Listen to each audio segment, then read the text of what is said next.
Yo, what's good? It's Jam Man, House of Barf. Whew. I'm noticing. I tell you, I gotta stop looking at the analytics. The analytics aren't good to look at. They freak you out. I uh, I noticed uh, losing a bunch of listeners. Eh, what am I gonna do, right? What are you gonna do about it? Um,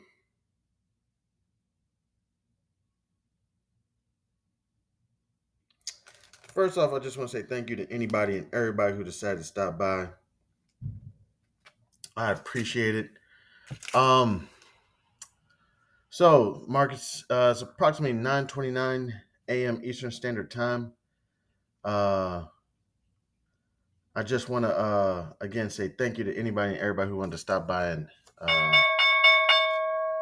kick it with your man Chan. I appreciate it. Um, just uh, I was thinking about last night. Hung out, got some yellowtail. Um, um, yeah, some yellowtail sashimi. I'm what I'm doing is I'm looking at my receipts. I'm like, goodness, just looking at the receipts. All right, the next day, bank account. You know, when you wake up the next day and you look at your bank account and everything. Uh, yeah, shit, just crazy. Um, yeah. Other than that, everything's going well. Yeah, we're about to hop into this market. Yesterday, took a look at a company called what was it again? Anglo American Platinum. Made the trade late yesterday, approximately like 3:55 p.m. Eastern Standard Time. Currently, it's up approximately 0.4%. So it's going well. I guess, if I really wanted to, I guess I could just take my 4.4% and roll out. I'm just going to let it ride. Um, I haven't really been able to keep up. Last night, I was chilling. Um, uh, but from what I can tell from just the portfolio, it um, looks like the yeah. Okay, I'm looking right now. Dow Jones is up approximately 200 points. S&P 500 up approximately 23 points. Nasdaq is up approximately 87 points. Okay, fantastic. So I guess from yesterday, um, stocks are higher. Yesterday was brutal. So yeah, we'll just take it easy. I'm gonna catch up on everything that's going on. Got something in the oven real quick. Again, thank y'all to anybody and everybody who decided to stop by. I appreciate it. God bless. I'll be right back. This is Chairman House of Barf. Yo, what's good? It's Chairman House of Barf. Uh, yeah, man. All right, sweetheart. Well, for my analytics, which I gotta stop looking at, those things are analytics are a bitch, and next day receipts are a bitch. Also, checking your bank account the next day, but I can't check my bank account because my phone's broken. Oh, good news. Got a new phone coming in today. Ordered the Samsung S23 Ultra. It was only $1,200. Guys, darn, that shit is my mortgage. One cell phone cost my mortgage. What the hell? What's going on these days? It's out of control. We're out of control. We have lost our minds. They and fucking daycare. I'm sorry. It's my fucking mortgage. Motherfuckers really don't understand what it costs to be a boss. People don't understand that shit. Everybody's like, "Oh, we love your wife. We just want to hang out and chill." Dude, we're friends. We're friends. We're still gonna be friends even if y'all break up or whatever. Dude, do you know what it costs to be the boss? It costs a motherfucking mortgage to get a phone. And daycare? This summer camp bullshit? And daycare, they got us cornered. We can't do nothing. And there's two ways daycare and summer camps got us cornered. One, okay, you can get family to watch them. What, your 68-year-old mother? No offense. I know she's still young at heart, but them knees and them ankles is saying a little something different. They can't keep up with the children. I mean, not saying they can't keep up. Like it's hard. Is that a daddy long leg? I got a daddy long leg in my house. It's hard, you know? So you're taking your child to your mother or your father's or your family members, and they're hanging out with grown people all day. They're hanging out with you, then they're hanging out with grandma, then they're hanging out with you. So that's one way. You want the socialization of them to be able to talk about Peppa Pig and slime and whatever else kids talk about. You don't want your kid being a six going on 68. You know what I'm saying? They over there talking to the teacher all wild, telling the teacher what they need to do with their life. Teacher like, yo, you got to come get your child. They too grown. I can't tell them nothing. Then the other way they got you cornered is if you don't got family and friends. You can't trust motherfuckers these days. I mean, you can, and I'm working on it. Um, you can't trust people. So you're just like, you know what? I'm gonna trust somebody that I don't even know completely over these people that I do know, which is kind of ridiculous.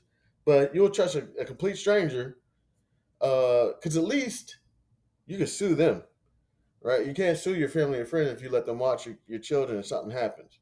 You just have to chalk it up. But at least whoever it is, KinderCare or uh, what's the other ones? Cherubly, or I can't even remember all the names. They're way too expensive.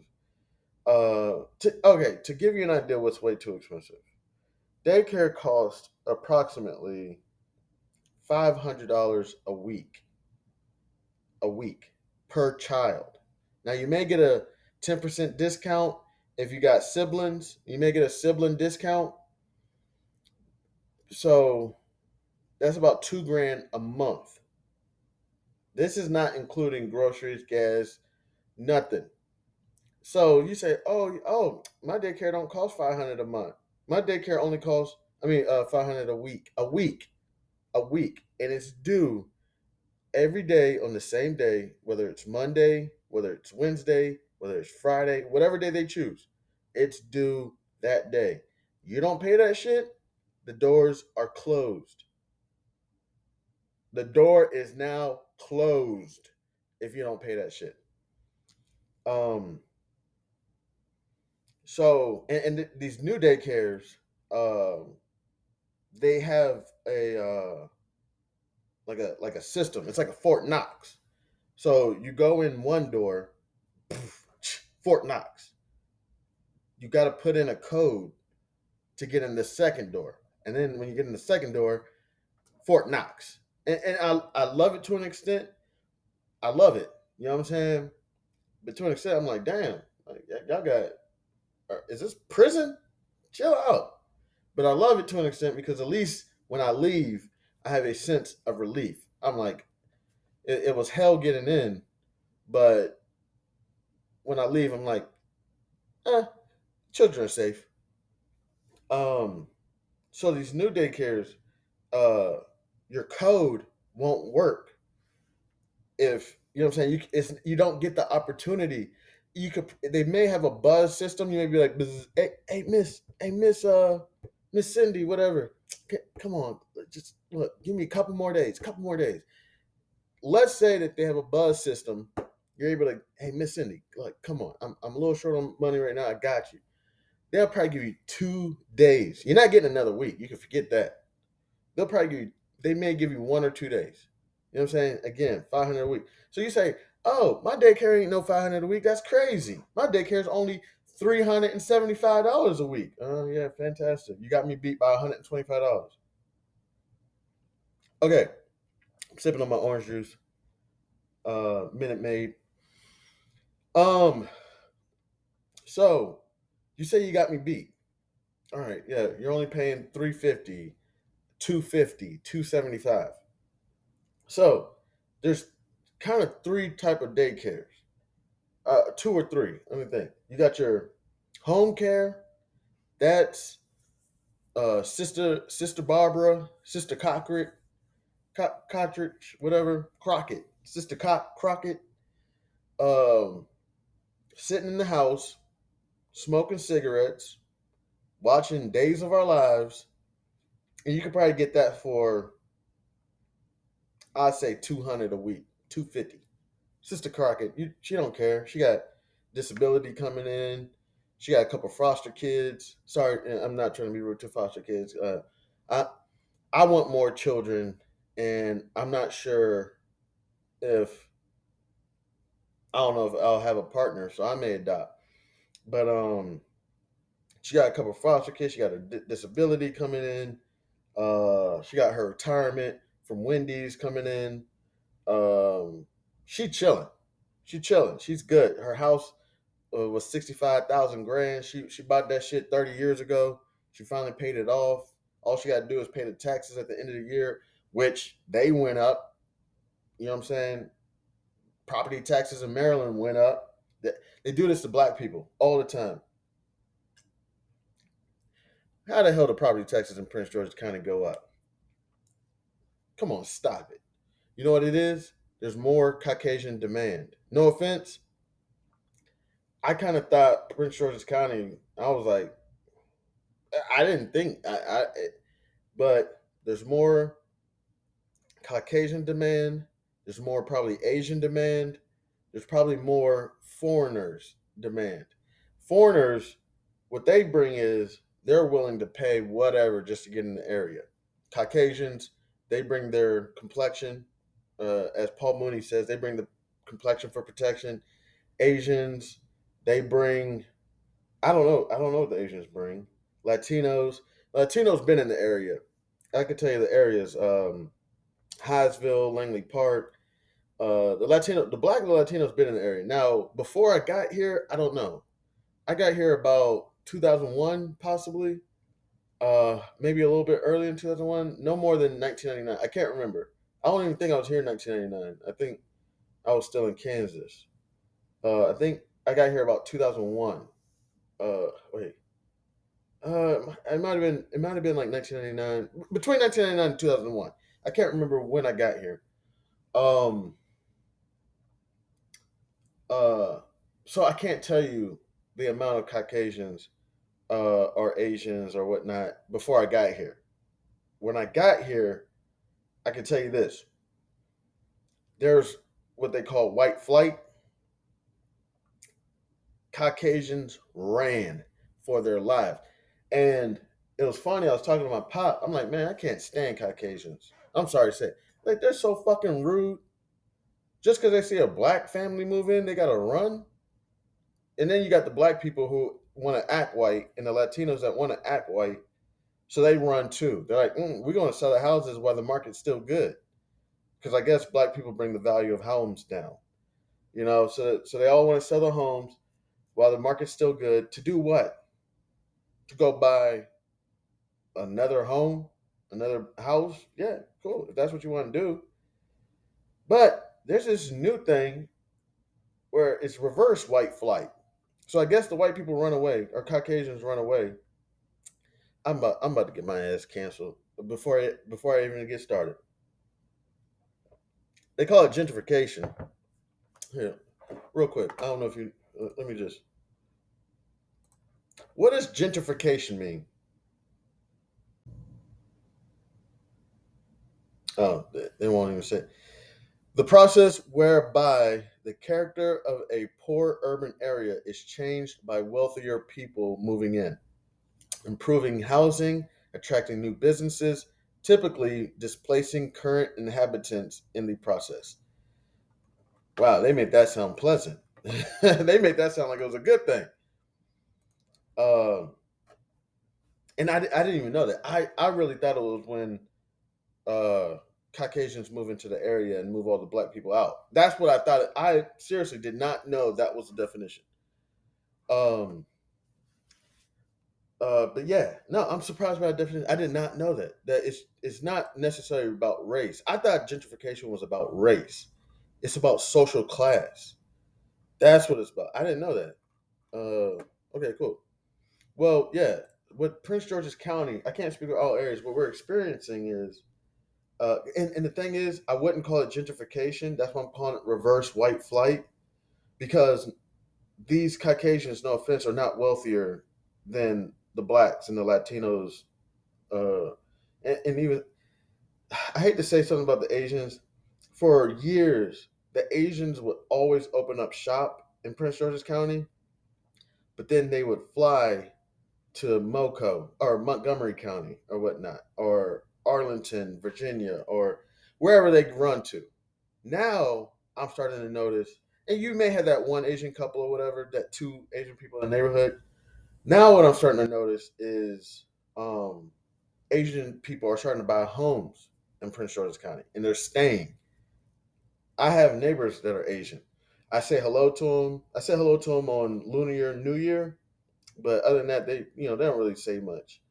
Um, uh, but yeah, the Caucasians, it's not gentrification because they're not wealthier than the blacks that are in Prince George's County. Black people in Prince George's County, and I'm talking about black people in general, whether they're foreigner, whether they're domestic, whatever it is. Black people in Prince George's County, and another one, I believe it's Atlanta, um, got bread, and it's it's not inheritance because it wasn't. Their parents didn't have no chicken, no turkey. You know what I'm saying? It's not inheritance. It's strictly they got jobs at the post office, in the military. You're gonna hear about this shit in the yearbooks in 20, 30 years. Because they got the stories of American history, and all that shit sometimes can be bullshit. Here, one second. There's a couple bugs. Goodness gracious, where's my shoe? Ah, all right. Give me just one second. Let me.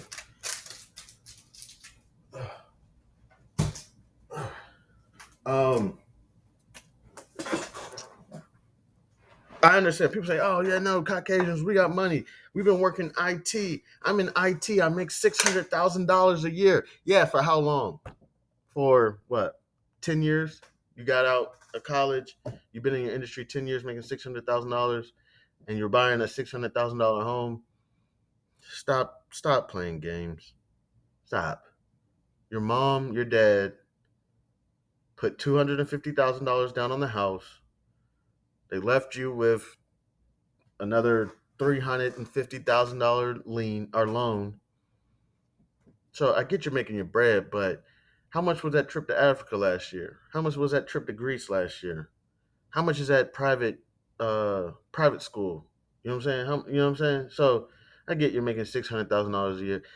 What about that new schnitzel? That new dog?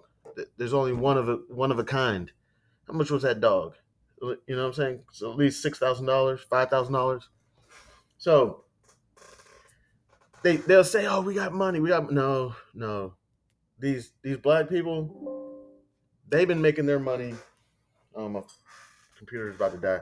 They've been doing this for 30 years.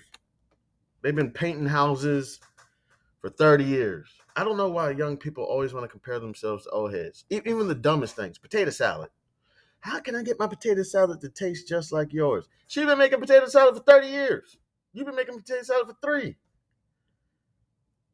Young people, how the hell are they able to afford going out every night and a new home? Don't they make the same amount we make? They're fucking 80 years old. You're fucking 21. You just were able to get drinks. When you were coming out the pussy, they were coming in pussy.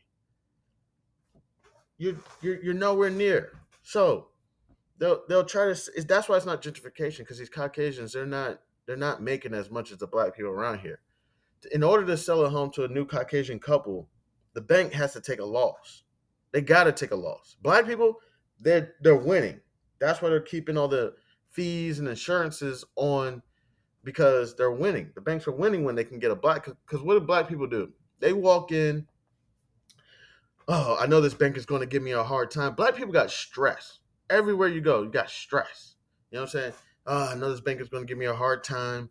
Hopefully you got a wife, or or not a wife, but maybe a class A personality. You know what I'm saying? Those A type personalities that got all the papers in order, got everything, got our bank statements for the last 72 years, 72 months. We got our paychecks. We got this, and you got it all in a folder. And you go to the bank. Hello, yeah, we're trying to get a home. You know what I'm saying? So black people are like they're on edge.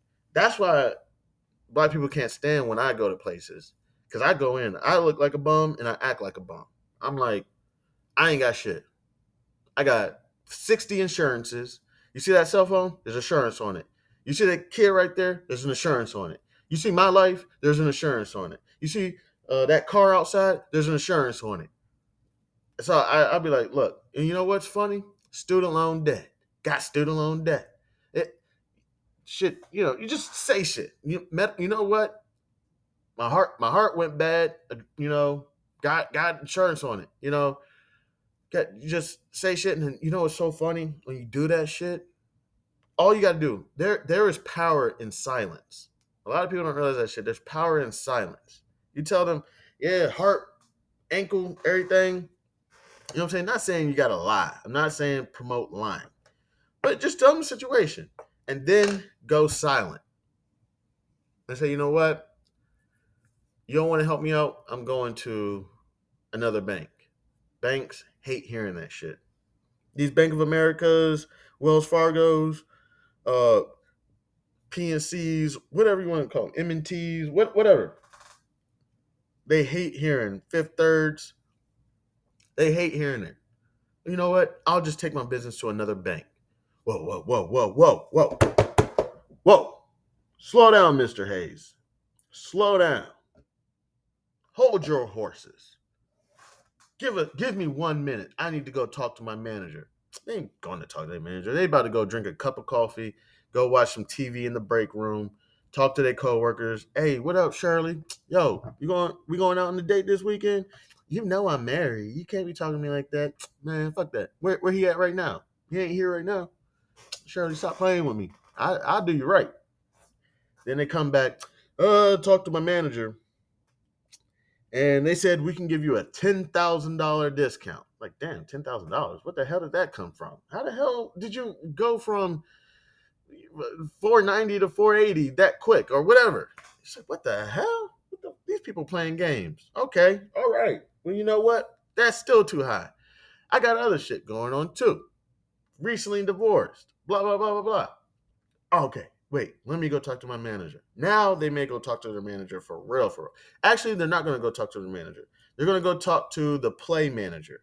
This is that beautiful Latina woman that wants to be white, that beautiful Asian woman that is just super cool.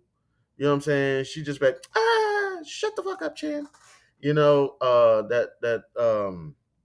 That again, Latina guy who wants to be white, Mr. Rodriguez, but you didn't know it was Rodriguez.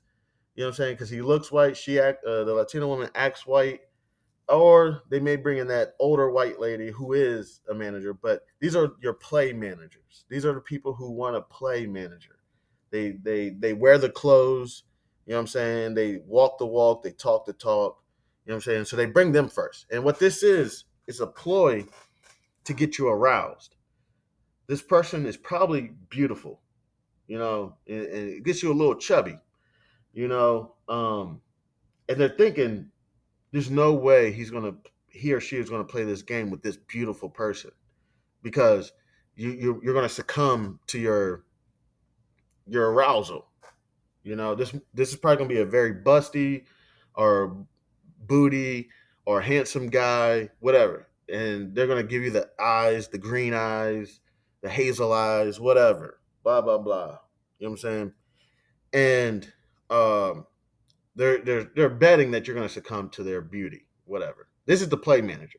So then they come down another $10,000-$20,000, and you're like, what the fuck? Where are they finding these $10,000-$20,000 that they can just wipe away? How the hell is this happening? You keep playing, nah, man, student loan debt's crazy. I'm still waiting on Biden. Yo, Biden, where you at? Where's that student loan? Where's that 10,000? Yo, I'm short right now. I can't get this home. I can't get whatever they're trying to sell. I can't do it. Now, what are they going to do? Now They're about to pay you to get into this home. Something stupid. They're gonna they're gonna pay you $1,000 or something.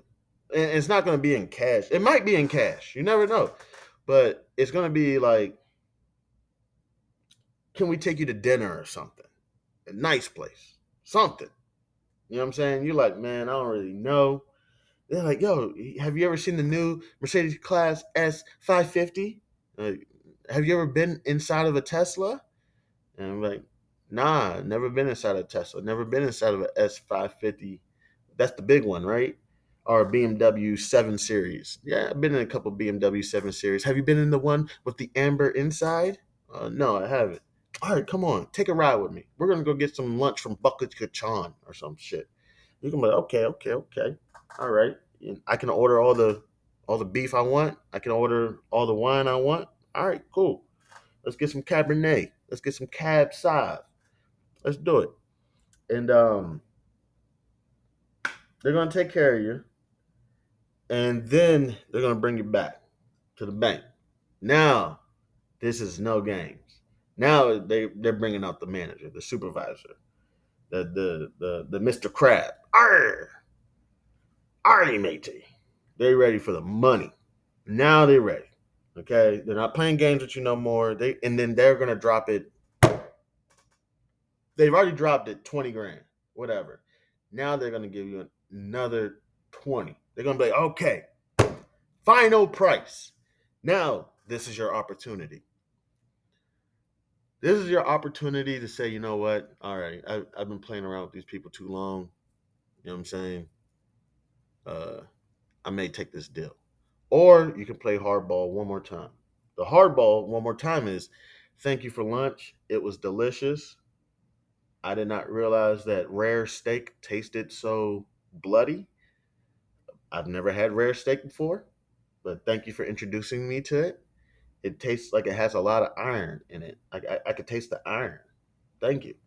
However, I feel like y'all been playing games, and I'm gonna go ahead and take my money elsewhere. You know what I'm saying? Their hearts are gonna drop to their stomach. They are going to be like, "What? No way. We dropped it 50,000. Well, where the hell did you find $50,000 to drop it? Where did you find that 50 grand? That means the whole time you were playing games the whole time. You're negotiating off high, and then you're bringing it down, and you're playing games with me. And I really don't have time for games. And you can walk out. When you walk out, you probably have 1 week. I say 3 days before they'll call you back. If they don't call you back in 3 days, they say fuck it, we'll just rip somebody else off, or they're gonna be like, nah, we need that business. We'll just take a quick loss. You know what I'm saying? So then they hit you back, or you say, you know what, fine. I appreciate everything. I appreciate that rare steak you gave me. Um, Thank you. Sure, we'll go ahead and do business. Um, this is what I do because people call me bum all the time. Other black people know.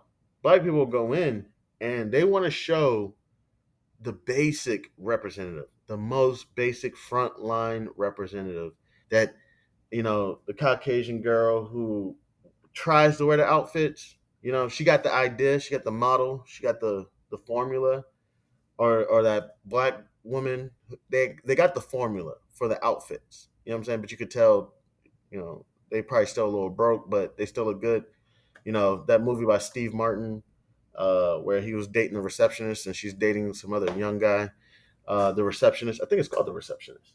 Um, you see, they got the formula to look like a manager, right? But they're not no manager. Most black people, if I could say, are going to succumb to her. They're going to be like, you can't tell me about, because what they'll do is they'll play this game. It's called give or take. It's called give and take. The representative is going to give you a compliment. Ooh, you look so good. Look at you. Y'all look like a wonderful black couple. Y'all look like the Cosbys. You look like Felicia Rashad, whatever her name is. You know what I'm saying? They're gonna give you a compliment. Then they're gonna take it away. That's why you don't let compliments make you. That's why you don't let insults break you. Then they're gonna take it away. Oh, we're not sure if you'll be able to afford this home.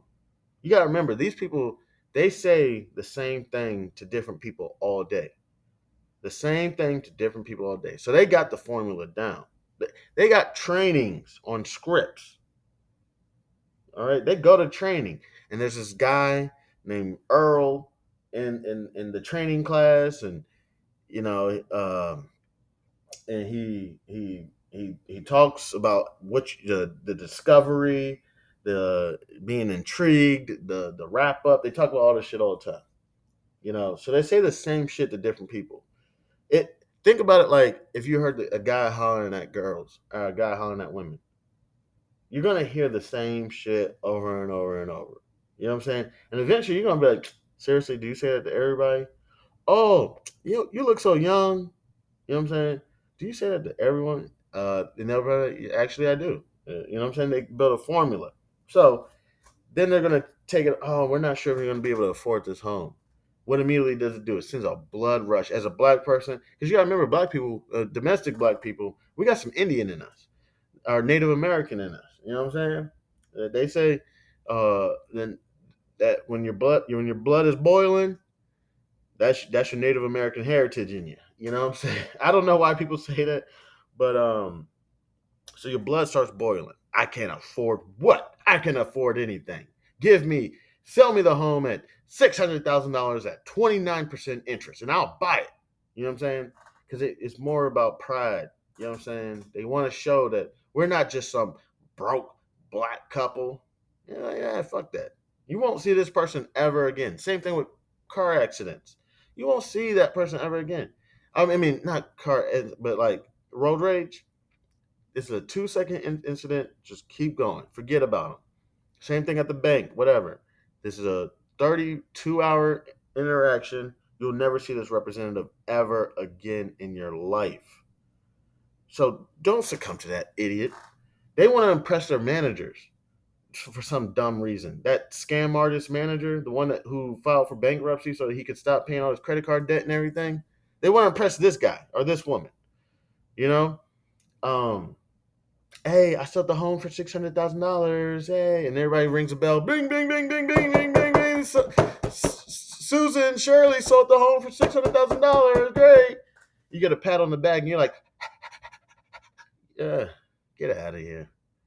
Well, real quick. So the Caucasians that are moving in are not making more than the black people, but they're using their complexion, I guess, for the protection or whatever they call it. So I'm probably gonna get canceled after this one. This is probably definitely the one that's gonna get me in trouble. I told y'all I don't even really have to say outlandish comments, because really what just comes out of my mouth already. Take it easy. Already. So real quick, I want to thank everybody who decided to stop by kicking with your man Chairman. I appreciate it. God bless y'all. I'm Chairman. This is House of Barf. All right. I'll stay on the topic just a little bit longer, just a couple more minutes, and then we got to get to bum rush. Uh, so, um, when the Caucasian couple comes into the bank, I don't know what they say or what they do, uh, but here, here, let's Google it, okay? Um, Black couples income compared to white couples income in Prince George's County. Okay, let's look it up. So this is what I will say. One difference between a white couple, black couple, if I'm correct, and we'll look it up, um, is white couples, Caucasian couples, because I say all the time, people are not a Crayola box. Okay, they're not white. We're not black. People are just simple minded. So you have to put things in simple terms for people, you know. But Caucasians, and I believe, let me see, where are the Caucasus Mountains? The Caucasus Mountains form a border between Russia to the north, uh, Georgia to the south, and Azerbaijan to the southeast. The Lesser Caucasus extends southward from Georgia into Armenia. Okay, so I'm not sure, but I think that's pretty much why they're called Caucasians, because they come from the Caucasus Mountains. You know, and if you read that, you know what I'm saying, like, so they're not, you know what I'm saying. Even that can be kind of simplified. Even that too. You know, if you see a horse, they say, "Oh, that's the I can't remember the Armenian the Arab horse." It's like, oh, so you call them the Arab horse? That's because of where they're from. So they're not white, and we're not black. You know what I'm saying? Even Asians. You know what I'm saying? We call them Asian because they come from Asia, which is that's even simple. You know, like I don't know what we should call people, but the labels we put on people are pretty, in my personal opinion, pretty stupid. But I could be wrong. They say, "Hey, you do a better job, Adam." You know what I'm saying? I'm like, my bad, my bad.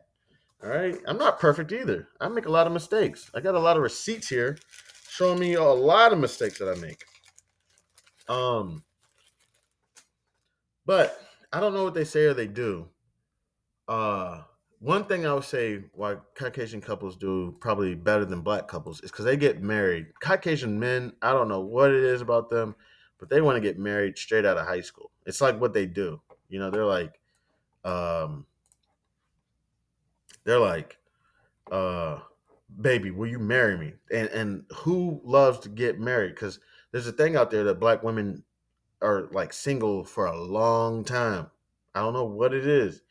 Uh, I don't know what that is. I think what people say is black women are just sexual beings.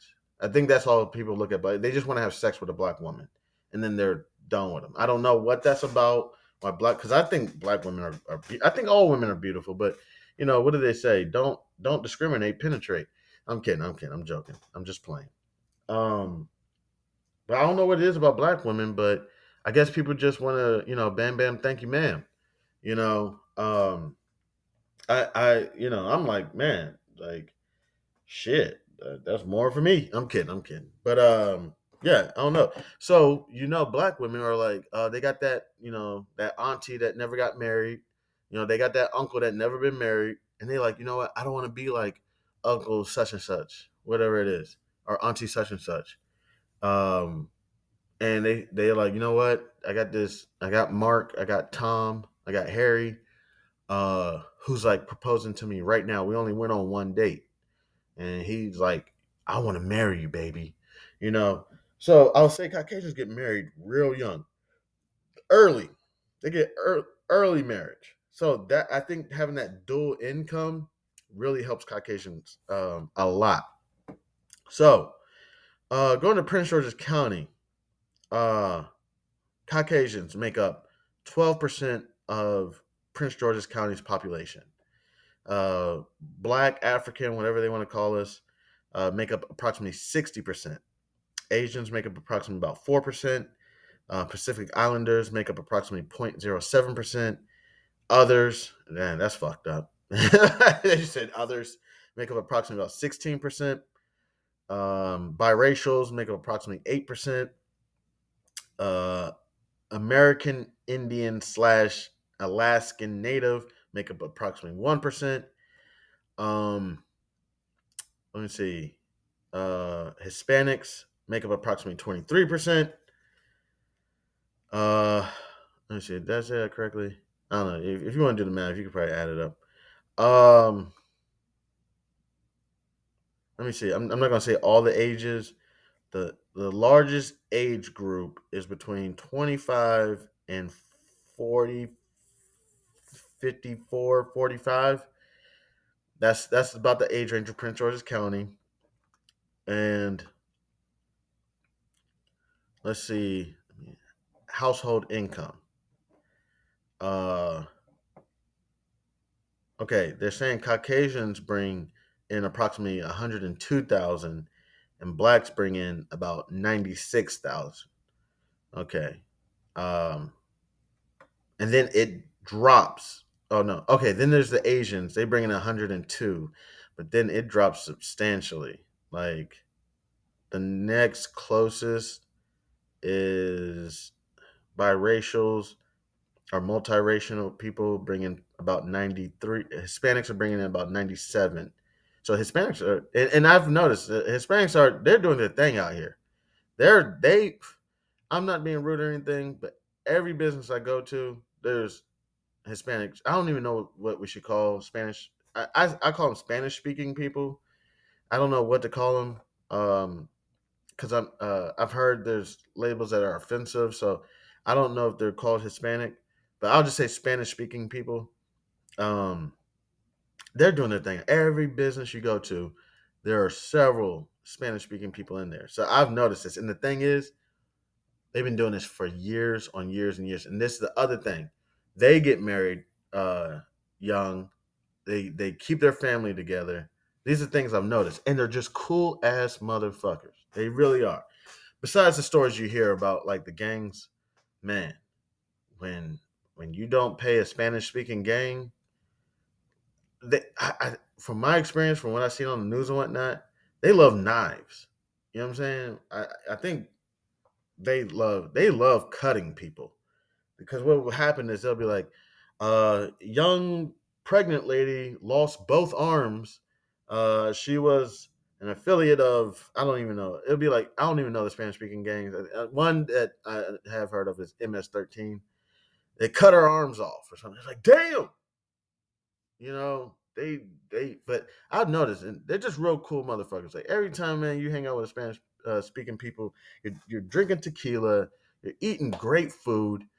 Um, just cool ass motherfuckers. Um, but I've been noticing they've been doing their thing. So they even right now they've beaten blacks in Prince George's County.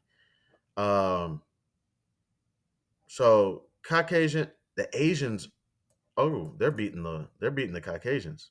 The Asians bringing about to give the numbers, the Asians bringing approximately $103,000. The Caucasians are only bringing in about 102, and then the blacks are right there at 96. Now I understand these numbers and all, uh, but to bring in a younger Caucasian couple, you know, they're not making more than uh, the black couples. Now I see the demographics. The demographics say otherwise. Um, Everybody else is just making like 50, 60. There's a Let me see. Yeah. Okay. So real quick, I'm sorry, I just saw something. So Spanish speaking Latinos only bringing about $80,000, but non Spanish speaking Latinos bringing about $97,000. Wow. Okay. So they've even broken up Spanish speaking people. Wow. People will label anything these days. Um, but in my opinion, I don't think that the Caucasians or whatever are bringing in more money. You know what I'm saying? It's more so for people's optics. People believe wherever Caucasians are is a better place. I say, honestly, I could be wrong about this, and maybe I'm generalizing and I'm fucking up. I say anywhere anybody is a better place. Do you want to live in New Mexico? Neither do I. You know what I'm saying? I don't. You know what I'm saying? Like wherever there's people working collectively together. The reason why Prince George's is doing so well is because we have to work together. Caucasians can't just move in and say, we run this shit now, and you're not going to have your business here, and you're not going to do that there, and we're going to raise the property taxes, and the home association fees are going to rise. They can't do that in Prince George's. Quickly, it'll get shut down. Quickly. Because we're, man, I remember one time I was in University of Maryland. I'll say lovely lady. I can't remember her name. Was it Professor LaRouche? I can't remember her name. I think it was Professor LaRouche. It was an African American studies class. I believe this is Professor. I can't remember her name. Man, there was this Caucasian girl. I was cool with her. Me and her were cool. We were study buddies. I'm not trying to put her business out there. She's one of the first people that introduced me to Adderall. I never took Adderall. I was like, nah, I'm good. She had attention issues. You know what I'm saying? Or she made it up so that she could get Adderall. But we were study buddies. Now, if you know anybody that takes Adderall, they're very smart because supposedly the Adderall keeps them focused or something like that. I don't know. I never taken it. I wanted to take it in college because you know what I wanted to do? I wanted to take it for my last job too. I really did. I was like, you know what? These Caucasians think they can, or not even Caucasians. It's Caucasians and want to be like Caucasians. They should put that on the demographics. Caucasians and want to be Caucasians. Um, they were fucking with me hard, giving me a hard time every fucking day. Man, there's motherfuckers using Chat GPT, whatever it is. You know what I'm saying? I wasn't doing none of that. There's people married to lawyers or whatnot, or other securities people, and they would use them. We worked from home. You could say, "Hey, honey, come on, can you do my job for me?" It's not that hard. They can write up the report for you. They're lawyers. They're in securities. You know what I'm saying? I wasn't doing none of that. So I thought about taking Adderall. I was like, you know what? I'm about to call somebody and take some Adderall and crush my job. Crush it. But I was like, nah, Chan, don't do that shit to yourself. Because you ever seen the movie Limitless? I say Limitless was nothing but Adderall. You know, it just puts you on another level. So, this homegirl of mine, I can't even remember her name. Uh, uh, she kind of introduced me to some shit. We're in an African American studies class, and it's multicultural. Like, this is University of Maryland. This isn't, at HBCU. This isn't Bowie State or Morgan State, whatever. This is University of Maryland, and same place where kid tried to spit on my shoe first day, and also they hung a noose from a tree. You know what I'm saying? They also have two cafeterias, one for blacks, one for whites. Now, that's not true, but the big cafeteria, all the whites go to, whites and Asians, and then the smaller cafeteria, all the blacks go to. It's ridiculous. Um, go check it out. The cafeteria where Jim Henson's statue is, that's the big cafeteria. That's where all the Caucasians and Asians go. And then there's one if you walk down a hill past the middle of the campus. I love that middle part of the campus. It looks like Washington D.C. But go past that, there's a smaller cafeteria. All the blacks go to. Um, but my homegirl, um, the Caucasian, we were in class talking about how fucked up society is. This is an African American studies class. If you ever go to college, uh, I say enjoy it. Fuck it. 4 more years of drinking and fucking do it. Yeah, you'll get yourself in debt, but it's worth it. Um, so she says, I don't understand why all you black people have so many issues. Just call your state congressman, call your local state representative. Every black person in the class bust out laughing. They said, I don't know your uncle. You know, like, yo, homegirl runs out of the class. My bitch ass, I go running after her. I say, I can't even remember her name. I say, yo, don't run. Don't run. That's not going to solve anything. Don't run. Come back. A lot of times, what happens with people is you introduce them to some shit and they don't get it. And then 3 years later, that shit clicks. You know what I'm saying? So don't run. You got to stay tough. Stand your ground. Not like Florida. You know what I'm saying? But you got to stand your ground. So she said that shit when I was in college. I didn't even know what that meant. Guess what I do today?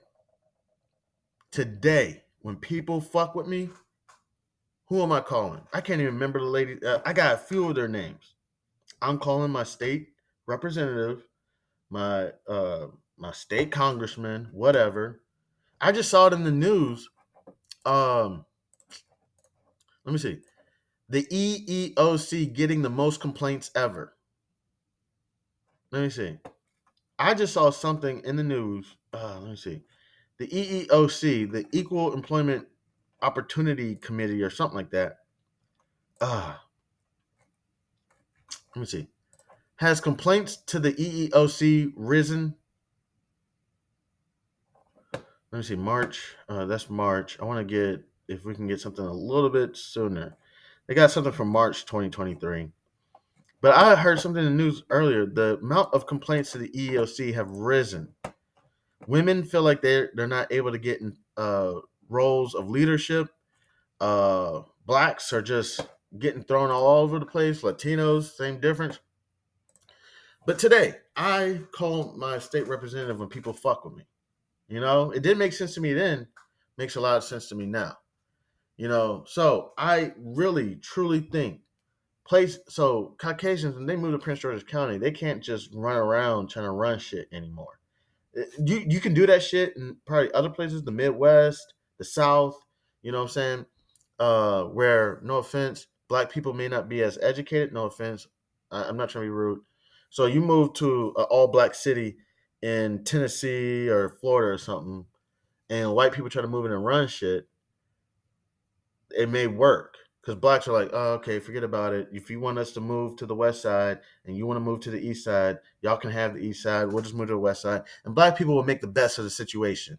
But they don't really realize what's going on. They don't realize that they're being pushed out of their communities. White people want this area, Caucasians, they want this area now. They're going to keep pressing you down. They're going to keep lifting themselves up. They're going to figure out you'll be in a black community in you know, uh, I don't know, Kentucky or something, black people will only be making 40 grand. The household income is 40 grand. Caucasians are bringing in hundreds of thousands of dollars. You say there's no way you can make that much. This is Kentucky, this is Tennessee or something. There's no way you can make that much money. No, they figured out a way, and it works. And they keep pressing the system. They keep pushing it, pushing it, pushing it, and nothing gets done about it. The blacks keep buying liquor, keep buying cigarettes, keep gambling, keep working their job, no promotions. You know what I'm saying? And that's why you got to work as a team. It takes somebody with privilege to help somebody without privilege. It takes somebody to say, I'm tired of this. There's no reason why Tammy hasn't got a promotion in 15 years. She comes to work every day, every day. She doesn't hang out, drink, or smoke. She doesn't do anything. And she hasn't got a promotion in 15 years. It takes somebody with privilege to help somebody who's not privileged. So I think areas where, for example, like Prince George's, where when Caucasians come in, they're not all haughty, high and mighty, whatever. I mean, they are, but because there's one community, I think it's out there in Largo, Caucasians moved in, they built up a gate. So, you know what I'm saying? But Largo, what does that mean? Slow moving, whatever. I don't know. I think that's what it means. So, when Caucasians come here to Prince George's County, they work with the community. They're working with the community. It's kind of like if you saw the Women King. When those Caucasians went to Africa, they weren't all high and mighty, all haughty. I mean, they were. They were like, yo, if you don't do business with us, then we're going to cut off our protection. We're going to cut off our water. We're going to cut your water off. You know what I'm saying? And it was like, yo, do what you want to do. Do whatever you want to do. You know what I'm saying? That's kind of how it is. I'm not saying Prince George is some utopia or some Africa or something. But when Caucasians come here, they work with the community. When Asians come here, they work with the community. We work together. Because what happened? They ran away. Too many blacks moving in. Let's get out of here. And then they noticed that blacks actually built the area up. We got the MGM that came in. We got, let me think. The household income went up. The cost of houses went up. The uh uh we got the Landover Stadium right there. Um, we built the area up. Now Caucasians are like, oh, the metro stations are getting remodeled. The metros are nicer. You know what I'm saying? They said, oh wow, we wanted to be in Moco, but or Silver Spring, whatever. And now we're noticing that Prince George's County is stepping there. They maintained it. If anything, stepped it up. That's one reason, real quick. They say take care of your woman if you got one. Women make everything better. Let me see. Here, I'll read this quick poem. Let me see. I can't remember. It's like a 2 sentence poem. Um, Give a woman a seed. Let me see. Or it's not a poem. It was just a saying from was it uh who said it? I can't remember. Uh I see the quote, but I like to say who said it. Was it William something? Uh, let me see. Or whatever you give a woman, she'll multiply. Something like that. But real quick, give a woman whatever you give a woman, she'll make greater. If you give her sperm, she'll give you a baby. If you give her a house, she'll make it a home. You give her groceries, she'll make it a meal. If you give her a smile, she'll give you her heart. She multiplies and enlarges whatever you give to her. So that's why you take care of women, and also that's why you want to take care of all the cultures, not just blacks, not just Hispanic. I can only speak from my perspective. This whole time, we've always cut everything white and black. It's not white and black. It's white, black, red, blue, yellow, green, orange. It's all of that. You know what I'm saying? So you want to take care of all the cultures. So area like Prince George's, we work together. If if I see a white couple across the street and there's some sketchy car, I'm not like, I'm not being a coon. I'm not out there like, hey, Shirley, what's that car out there? Do we need to go attack them? No, I'm just like, yo, Shirley, you good? She's like, oh yeah, we good. You know what I'm saying? Same difference. She seen me, some sketchy car outside of my house. She's like, yo, Sharon, you good? Yeah, I'm good. Just somebody coming to check out the house. You know what I'm saying? I'm put a for sale sign up. It's like, oh, okay, cool. It's not no, let's team up together and go on a riot. You know what I'm saying? It's not January 6th out this bitch. You know what I'm saying? But like, we work together. You know what I'm saying? We respect each other's differences. And so I had a conversation recently, probably like a year ago, about I'll say something like, yo, I don't see color. You know what I'm saying? And people say, Chan, you see color. Okay. You're not, are you colorblind? I'm like, nah. What color is this? Blue. What color is this? Green. What color is that? Yellow. I say, you can see color, but you don't stereotype. You're not prejudiced. I'm like, oh, okay. That's what I mean. That's what I meant to say. If I see a young Asian couple, I'm not going to assume something about them, or a young white couple. I'm going to let you uh, teach me who you are. Now, could I judge? Of course. If I see a sketchy guy, um, there's I could, but okay. Even the guy that stands under my tree, I could easily say, call the police. Hey, there's this jigaboo sitting at my house under a tree, and I don't know why. But I didn't do that. I let him teach me who he was, and he actually ended up being a fairly decent individual. You know what I'm saying? Um, uh, yeah, he walks around with no shirt, sometimes no shoes, just shorts. Sometimes he wears a ski mask, and I'm like, yo, it's middle of July, and you got a ski mask on. You know what I'm saying? But do what you do. The first time I met him, he had a ski mask on, and he was doing the thing. He was trying to stay cool, under the tree or whatever. Or he sat down on some steps near me. Um, and I just approached him. I said, "Man, what's going on with you? You good, man? I just want to check on you." I could have easily called the police. Hey, there's some blah, blah. No, I didn't do that. I let him teach me who he was. So so we like in places like Prince George, we really work together on topics. You know what I'm saying? I need to join my home association. People in the community keep telling me all the time because I walk around, um, I pick up trash.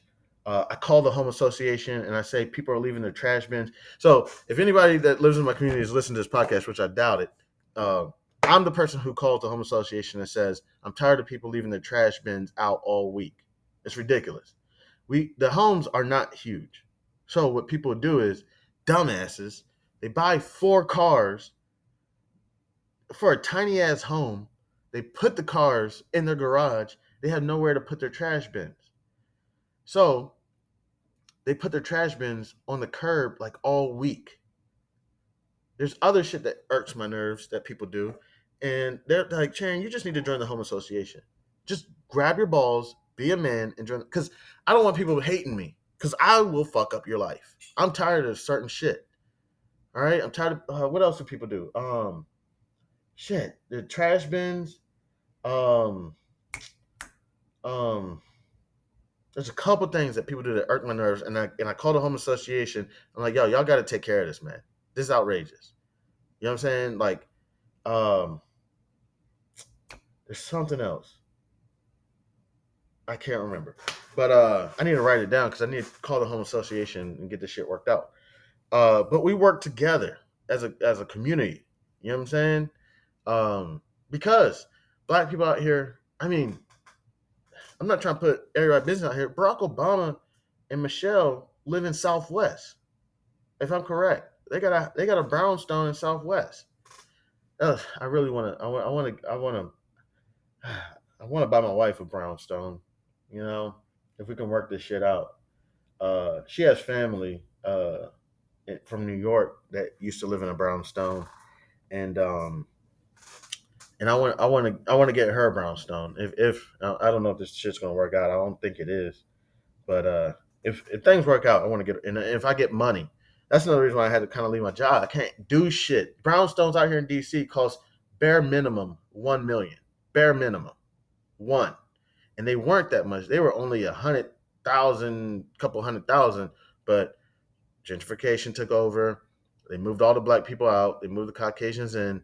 Caucasians rose the property value of the houses. Now the smallest brownstone is probably 1.2.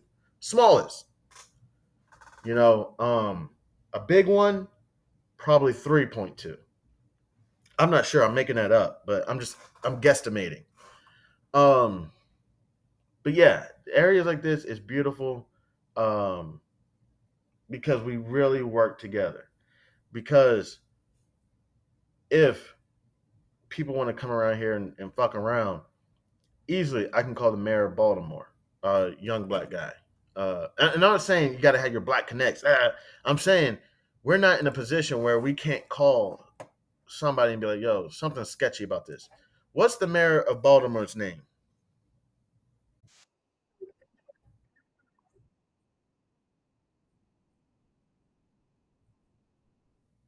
Okay, so you know what I'm saying.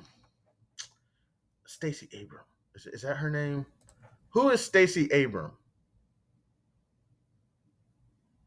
Georgia State Representative. Okay, that's there's a man, I can't remember. There's a few people out here um that you can't just fuck around.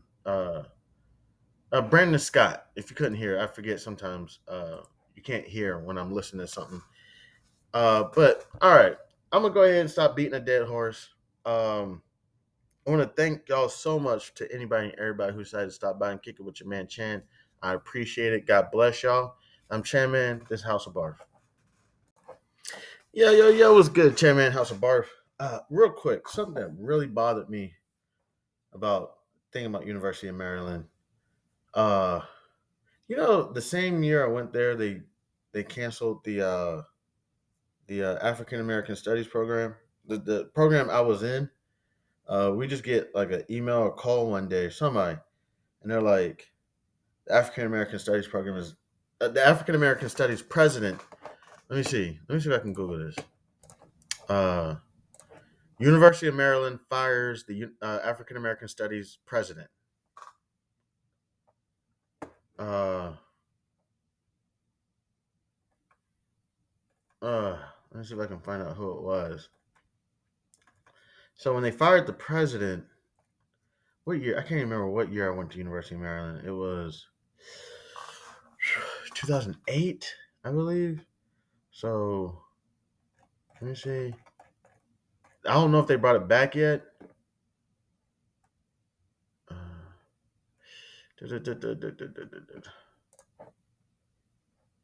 um,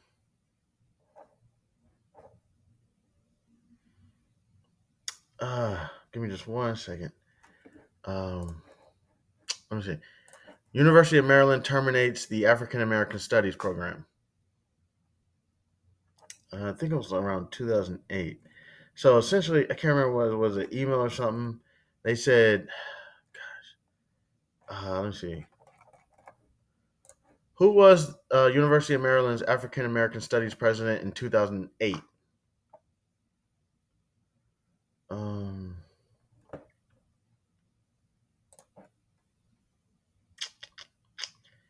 Doctor something. I can't remember. Uh, but the president got, I guess, terminated or something. So I had this homegirl. Uh, I think actually she worked at BET. She said she did the I think she did the costumes for television shows on BET, or she did the BET Awards or something like that. Give me one second. So or she did it or something. I can't. And I think she was the one that told me, was like, yo, they fired. I can't remember. I think it was a him. I can't remember his name. And I was like, yeah, for real? Damn, that's fucked up. My first year here, almost had my shoe spit on. First day, a noose was hung up, and they're firing the president of the African American Studies program. So it didn't connect to me that when they fired the president, that meant that the whole program was going to go away. I was literally in a class. So what happened? Whew, man. All the black kids are African Americans, or copper tones, or I don't know what we're labeled, or what it will be before I pass away. Uh, Went to the middle of University of Maryland. I had it recorded, but the phone I had it recorded on, I lost. I also lost a USB. So me and my homeboys used to make music back in the day, and I had it on a thumb drive, a USB drive. And one day I'm studying in the library, and I ran away. Not ran away, but like I had to run, and um, forgot the USB drive. Came back, somebody took it. Um, me and my homeboys used to rap. Um, at that time, my name was C Hayes. Um, I didn't rap about any. I rapped about the typical shit: money, women, drugs. Um, and I wasn't good at all. Uh, I just did it with my boys. Um, uh, but yeah, so they fired the president, and so everybody, all about. I actually had a final. I had a final that I had to do. I can't remember what class it was. Probably some criminal justice class. Told you some foul shit. My guidance counselor, black woman, told me I couldn't study in the Robert B. Smith School of Business at University of Maryland. I had to change my studies. So everybody looks at my degrees and they're like, "Oh, you're a criminal justice major, basically pre-law." You know what I'm saying? Um, so everybody always wants me to become a lawyer or go down that path. But honestly, that's not what I wanted. I was trying to get a business degree, and then I was trying to go down the path of business and finance. But everybody's like, man, come on, you should be a lawyer. Then you should try to run for governor or something, maybe of a Bowie or something. Um, and then maybe you could run for like, mayor of Baltimore. And people really have high hopes for me. They're like, and then you could possibly run for president of the United States. Um, and then, so my question I've always asked is, has Barack ever identified himself as black? I've never like his mom's from Wichita, Kansas, where I'm from. So shout out to Wichita, Kansas. Hell yeah. Um, I've always wondered, what I'm saying, when you're biracial, like, how do you identify yourself? I always feel like everybody's like first black president, but what if he's like, yo, I'm biracial. Like, I grew up with my mom, the lady who used to wake him up at 5 a.m. in the morning before school. And believe it or not, I implemented that with my children. I was like, you know what? I'm not only going to do homework at night. We're going to get up an hour earlier, and we're going to do. So I started doing it with my children. Quickly, my partner was like, "Hell no, we're not doing it. Sorry, we're not raising. No, we're not doing that." I was like, "All right," because the school systems can be a little bit. I will admit, in Prince George's County, besides if you go to like private or something, they can be a little bit rough, a little bit average, if I mean. They're not. There's a lot of people who want to help. A lot of people want to help, but and I always tell my kids, just kind of like my pop told me, Those Caucasians in there, they may be mean and rude to you. Not all of them. Some of them are really good. I could state some names. My son said, "Dad, I like." I can't remember. Is it Miss? I don't know. Miss Miller or Miss Flynn or something. He said, "Dad, those are good teachers." And I was like, "Listen, you got to remember these teachers have 30 students just for one of them. They may have a teacher assistant, but there's 30 of them, so treat them right. And they have husbands and marital issues and substance abuse issues and all types of stuff going on. But remember, who was your grandmother? Uh, my mother-in-law, a teacher. Who's your auntie? She's a teacher. Who was your great grandmother? I believe she was a teacher. Or I think she might have even been a dean. I'm not sure. And on my side, I got professors as well. I believe my great grandmother's sister, my great auntie, was a dean. So you got teachers in your family. Treat them right. I I treated them wrong growing up. I was dumb. I wish I could go back, but treat your teachers correctly. You know. But yeah, I can't remember what I was talking about. But going back to University of Maryland, everybody stormed the middle uh, of the campus and just sat out there, and we started marching. Literally, we started marching around the campus, saying what they were doing was wrong. Um, I went out there and I marched probably for like an hour, and then I was like, "Hey, I gotta go take this final real quick." I know I should have. So I took my final, and then I came back out. You know what I'm saying?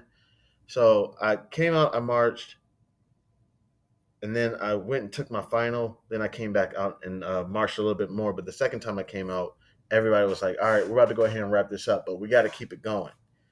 Um, so yeah, that was some real foul shit University of Maryland got going on, and the reason why University of Maryland does so well is because they're international students.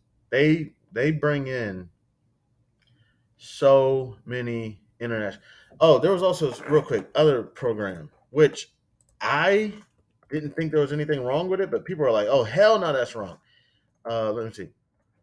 University of Maryland White Awake. So let me see if I don't know if you're going to be able to hear this. Um,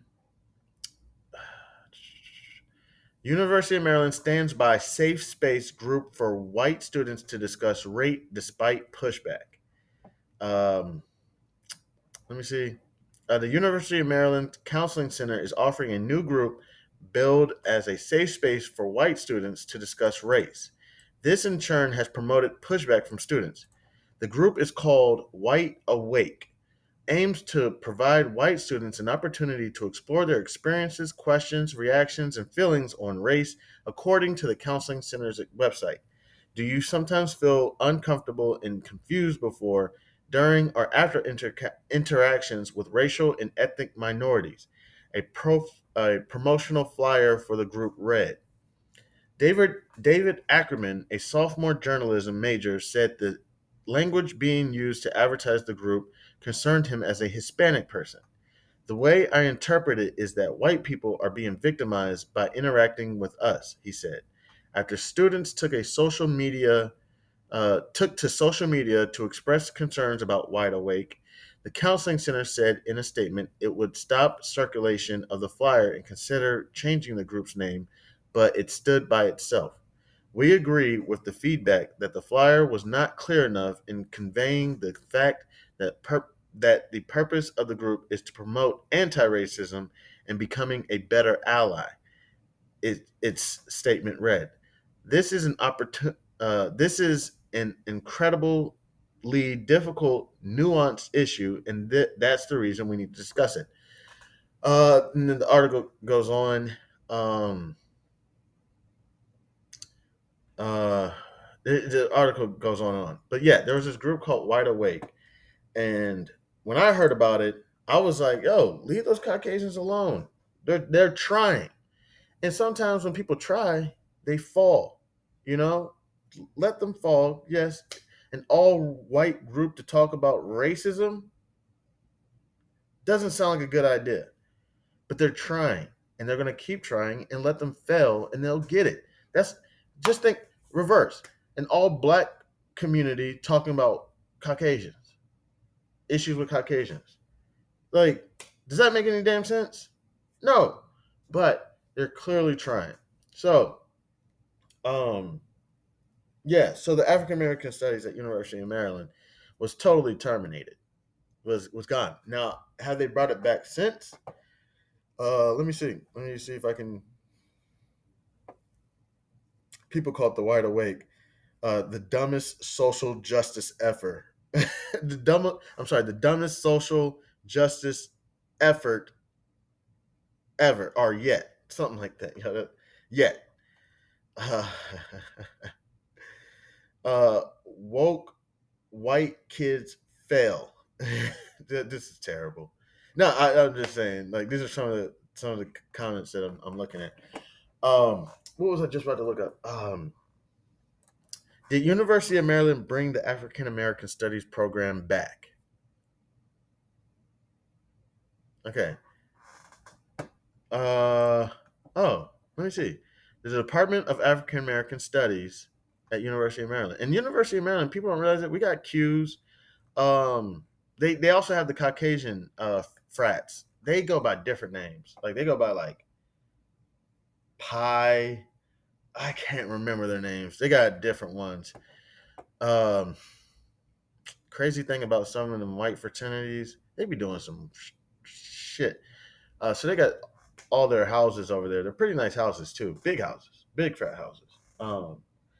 They do the shit. Not all the frats. I'm not saying all of them, but some of them. They'd be the ones going around like crashing shit, throwing trash everywhere. I believe one of them, one of the frats got suspended or something. But it looks like University of Maryland brought it back. Coming fall, the minority in anti-black racism. I'm not sure what that is. Chair awarded $100,000 by no, skipped it. National Institute. So it looks like they brought it back. On April 20th, 23, joined Judge Alexander Williams Center for Education. Um, so yeah, it looks like they brought it back. So okay, so yeah, they got rid of it. That's great news. That's awesome news if they brought it back. Because there's so many things that you learn, and trust me, all the professors aren't black. I had uh, I had a Caucasian male in one of my African American studies programs. I also went to Prince George's Community College. I my One of my favorite professors was this old Republican white guy. Uh, I think he was racist, but he was at Prince George's Community, which is I would say probably 80% black. It's literally next door to Largo High School, and all the kids from Largo High School are go over to Prince George's, and Largo High School is predominantly black. Um, it's almost what they call 13th grade, you know. But my statistics professor, um, I remember it was probably about 2008. Barack Obama gets elected. Prince George's Community College is going wild. My professor, I would stop by his office during office hours and just talk to him. Old guy. I promise this guy had to have been like 80 something. I don't even think he was like 80. I think he was like 80 something. The guy used to fall in class. I would go pick him up. So when he would fall, like I wasn't sure. Like it was like he was falling in slow motion. You know what I'm saying? Um, and I'm like, is he falling or is he like stumbling? He was falling. So I would try to hurry up and go catch him. You know what I'm saying? But sometimes it was just too late, you know, and he'd be like, I fell again. Fuck it. You know, like cool as, oh man. This is how long ago it was. Taco Bell had Frutista freezes. So I had a break in between my classes. I would hit the Taco Bell, get a Frutista freeze, and come to my statistics class. And man, I remember there were some pretty girls in there. Um, they need to bring that Frutista freeze back. I think they got some slushies now, but that Frutista freeze was bomb. Um, but that was one of my favorite professors. And when former President Barack Obama got elected, I went stop by his office during office hours, and he was pissed. So he was like, "Hey Chan, are you celebrating today, or are you pissed?" A lot of people, um, because I talk about business statistics, finances, they say I'm a Republican. I'm not stating who I am, but a lot of people, when George Bush was elected, thought that I was excited. George W. Bush Jr., whatever his name is, or George Bush Jr. Um, everyone was like, "We know Chandler's happy," or Chandman's happy. Oh, and when former President 45 got elected, people were like, "Oh, we know Chan's happy."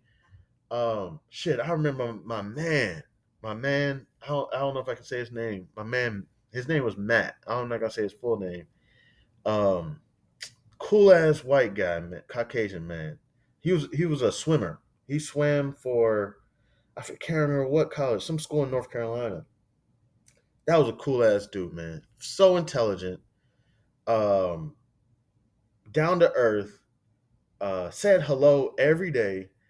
Uh, so at the time, okay, real quick, I'm going on different stories.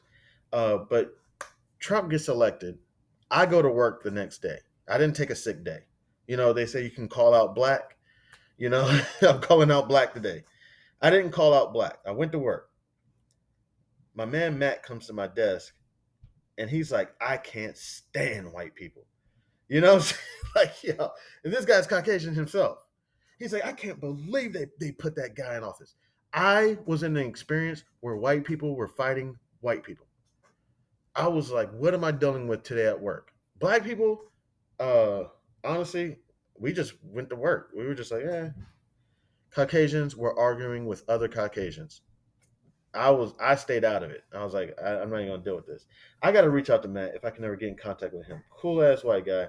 He would help me out on my job every day. He like, Chan, we got to work on this.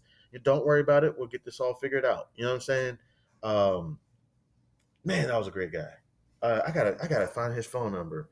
Um, but yeah, a lot of people think that but I really just be chilling. And real quick with Republican, Democrats, and independent parties, whatever.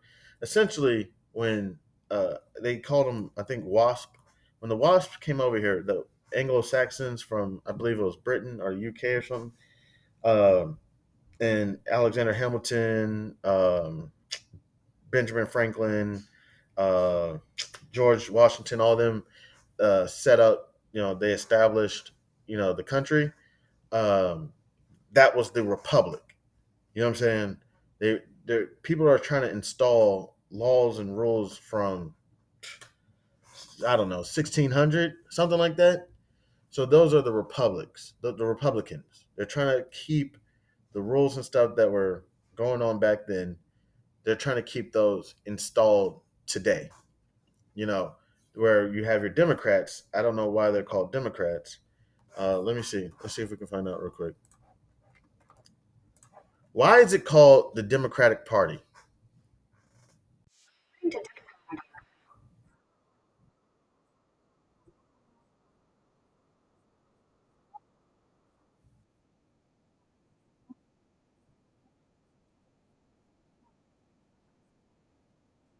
Let me see. Okay. All right. Cool.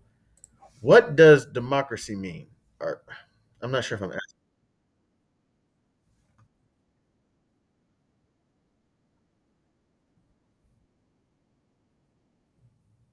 Okay. Okay. Let me try this again. What does the word democracy come from?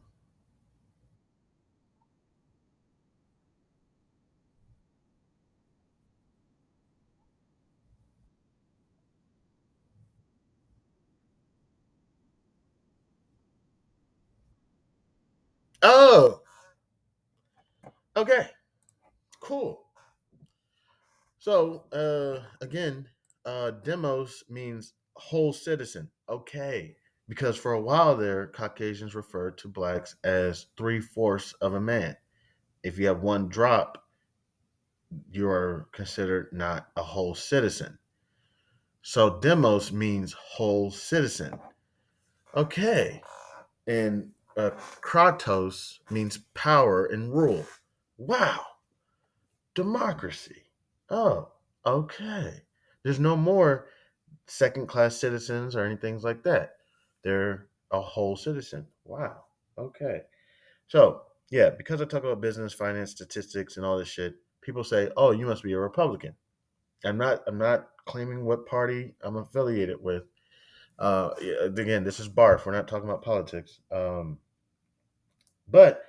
it was just funny with that professor. He was even confused. He was like, "Are you celebrating today?" This is when Barack Obama got elected for the first term. Um, I actually worked at the board of election. I was getting paid, but I volunteered at the board of election. Nah, it was a job because I was getting paid, so I wasn't volunteering. Um, and I was stopped by my professor. I can't remember his name. Statistics professor at Prince George's County Community College. And I would stop by his office during office hours just to say hello. Hey, professor, what's going on? Blah blah blah. Mess around with him, and he enjoyed me stopping by. Um, on that day, he asked me, "Are you celebrating or are you sad?" He said something like "sad like me" or something. I was like, "You're sad today?" I was like, "Nah." I stayed up probably till past midnight drinking champagne last night. I stayed up late last night. I celebrated. He was like, "Oh, Chan, I didn't know." I was like, "Damn." He was like, "Nah, everybody, I just thought you were, I was like, "Nah, man, nah." I'm excited. When I saw former President Barack and his wife come out on that stage, I got goosebumps. Believe it or not, I'll tell y'all something real quick. During the primaries, I voted for Hillary because I didn't know who Barack was. I was like, they say people do this a lot. They go with the familiarity. So in the primaries, I voted for Hillary. People said, "You know what, Chan? You don't know what you're doing." They want to keep Caucasians up there so that other Caucasian kids, little boys and girls, can see that, and now they can start believing that they can do anything and everything they want. Kind of like Logan Paul with content creators, Jake Paul and them. You know what I'm saying? They're content creators, and now everybody thinks they can create content. Or Mr. Beast, whoever. They know who they're putting up there because of the influence it can have. So they said, "You know what? I don't give a damn who Barack is. He could be a fucking terrorist. I don't give a shit. He has a black wife. He has little black children. You know what that's going to do to other little black children and everybody around the world? That's going to show them that they can do anything in America. They can even become president." And I was like, "Oh, okay, well, I'm still voting for Hillary." You know what I'm saying? Voted for Hillary. So here comes the election. Barack Obama wins. Former President Barack Obama wins. When he came out on that stage to give his I can't remember what they call it, the speech. Basically, one president concedes, and then the other president, comes out. Uh, Man, I got goosebumps. If not, I cried because I was just so excited. I saw myself up there. I can now understand what people were talking about. I was like, wow, look at that. Black people in America went from not being able to vote, getting their dicks cut off, getting their feet cut off, being used, humiliated, thrown in prisons for no reason for since forever. And now look what we've done in 400 years, 300 years, however many years. We can become president now. And I'm like, look, we can't stop here. It's easy to become president. Not saying it's easy, but now it's time to maintain. We got to maintain. We can't stop here. I remember, I think it was Chris Rock or somebody had a joke that Barack was going to get shot. You know what I'm saying? I was like, yo, stop cracking that joke before you influence the wrong person. But man, it was so beautiful to see them up there. I knew what people meant. I saw myself up there. You know, so yeah. So I'm glad um University of Maryland brought that African American Studies program back, and and yeah, yeah. Again, the African American Studies is not just a all black program. There's Caucasians in there as well. Well, I can't remember. Um, man, man, one of my favorite African American Studies professors was a Caucasian guy, a real cool guy, and he gave me a book. Was it? Was it? How to keep a nigger uh in a cage with the gate open or something like that. I can't remember. And he was like, "Yo, you gotta read this." And it's a book, literally, of how it was a CEO to CEO conversation. It was a plantation owner to another plantation owner telling them, "This is how you keep niggers in a cage without with the gate open." He also gave me a couple other books, and I read them. And he was a cool ass dude. He's the one that taught me about Tunis. Tunis is when black people go home. It's kind of like when Spanish people or Asian people go home and they speak their language and then they go to work and they talk totally different. They say black people do it a lot. It's called Tunis. We go home, we speak, I don't know, our ebony phonics, whatever people want to call it. And then we go to work and we're like, hey, how's it going, Chad? Yeah, did you watch the Masters last night? Or whatever it is we do. He taught me about that. He's like, a lot of black people do this. And then years later, I started learning about unapologetically black. You know what I'm saying? Just be who you are. Just be who you are. And that's what I'm working on. That's what I'm working on. I'm working on just being Chan. Just don't worry. If you get another job and your whole team is Caucasians, don't worry about that. Just still be yourself. Don't feel like you have to put your head down. Don't feel like you have to hide. Don't feel like you can't be the smartest person in the room. You know, just be unapologetically yourself. Professional. I don't even know what professional means. I think it's a racist term. I don't fuck that word professional. Fuck being professional. Just be yourself. If you get fired, whatever. But at least you worked hard and you were yourself. Same thing for women. Do your thing too. All right. Don't be unapologetically a woman. All right. Yeah, and you probably didn't need to hear that. You probably knew that already. All right. Let me stop here, and because we still need to get to barf. Thank you so much to anybody and everybody who decided to stop by and kick it with your mans. I appreciate it. This is Chan Man. I'm Chan Man. This is House of Barf. Yeah, yo, yo. This is Chan Man, House of Barf. Okay, last thing. University of Maryland. Okay, still on topic. I know. I keep saying okay. I'm trying to get to barf. Um, right now the markets appear to be doing pretty well. They look like they were doing pretty well this morning.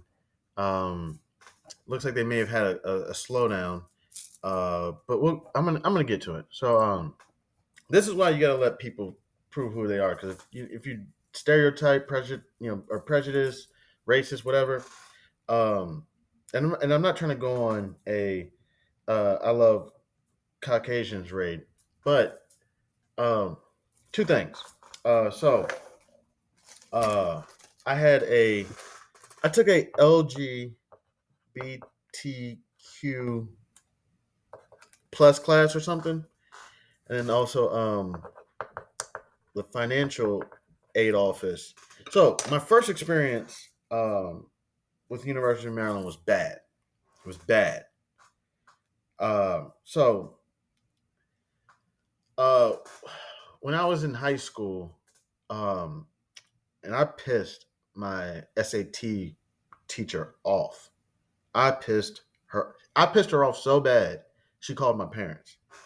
So University of Maryland came to my high school, a representative of University of Maryland, and gave out brochures or pamphlets that if you get like I don't know, like a 3.8 or something at Prince George's Community College, University of Maryland would accept you as a student.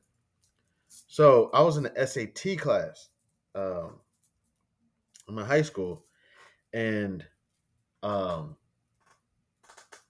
I gave my professor the brochure. Oh, no, not my professor, my teacher, my brochure, and told her I'm not coming back to this class again. And I did it. I think it was probably like my last class of the day. It was an SAT prep class, and I told her I was like, I'm not taking the SATs. So I've never taken the SATs before. Um, so people say, "What's your score?" I'm like, it's not applicable. I didn't. I've never taken it. Um, and she got so mad. She called my parents and was like, "Your son says that he's just going to go to Prince George's Community, and he's not going to take the SATs, and he's just going because all you got to do at Prince George's is take a placement exam. Okay, that placement exam, you got to take it seriously. Uh, I didn't take it seriously. I was already accepted to Prince George's County, or community college. So, and then they put you in a placement exam, and I ran through it. I don't even know what I put on there. Just ran through it. So, for my first semester, I had to take all of these. Uh, I don't even know what kind of classes there are. They're like classes for dumbass. No, I don't want to say that. Um, I don't know what they are. They don't matter. You literally go. It might have even been my first year. Probably no. It might have been the first. I don't know. First semester, something like that. And then I think I went back during the summer, and I finished up. So I think I got it done in like a semester and a half or something. But to be honest, those classes weren't bad. They really weren't bad. They're actually pretty good.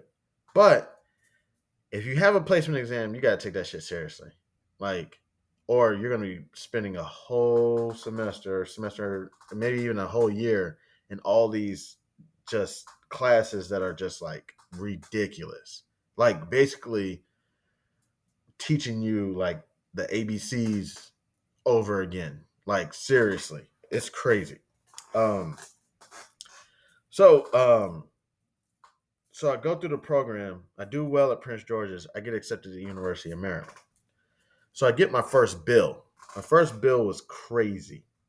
It was crazy. It was like I can't even remember what was it. It was just say outrageous number, like I don't know, like 15 grand or something, or something ridiculous. And I always took six, the max amount of classes I could take because I was just trying to hurry up and graduate. So I think the highest number of classes you can take is seven. I don't know what that's about. Probably some kids committing suicide or something. I don't know why, but there's a maximum amount of classes you can take. So I always took like seven classes. And each class is like 3 credits or something. And a credit, or a credit hour, that's how they charge you. So a credit hour, maybe I don't know, like $1,000. So you take a, you know, uh, or I don't know, it may be like less than like 500 or something, or I don't know. So then you take all these classes. So my tab was like 15 grand, and I took it to the office, and I was like, hey, um, this ain't right. Like I thought I was getting charged like I don't know, like 3,000 a class or something. I can't remember how much it is. And they're like, no, you're not an in-state student. I was like, what are you talking about? I'm not in-state. Like, what are you talking about? It's Caucasian people just giving me a terrible experience. I had to fucking call my parents, and I don't know if my mom got somebody on the line from her job, and was like, you know, she's been working here for 7 years. You know, if to be an in-state student, you only have to be in a state like 1 or 2 years. At the time, I was in the state in Maryland for I don't know, like 6 years or something. I was like, yeah, I've been living in Maryland for a while, at this same address for a while. You know, and she's like, no, you're not. No, you're not. You're an out-of-state student, and blah blah blah. They're just giving me a hard time to a point. I'm sitting in the office. I'm sitting in this chair with my head in my hands. I'm like, because I paid for a lot of my college. This is the part I'm getting to where these other Caucasians were very helpful, and why people can work. I think we should work together, and not try to discriminate, prejudice, stereotype, whatever. Um, man, they were giving me such a hard time. So I paid for a lot of my college, but my parents were always offering, Chan, we'll help you pay for college. We'll help you pay for college. But I wanted to be like one of my homeboys who I don't, I'm not talking to right now. If possibly ever again. Um, one of my homeboys who are me and your wife, we're going to be best friends, or we're still friends, and blah blah blah, and insults my family all the time, calling us dumb and whatnot. Um, he was in college, and he was constantly, I pay for my own college. I got my own car. Um, I got my own apartment, and I say, oh, I mean, just curious how you do it, Sally Mae, man.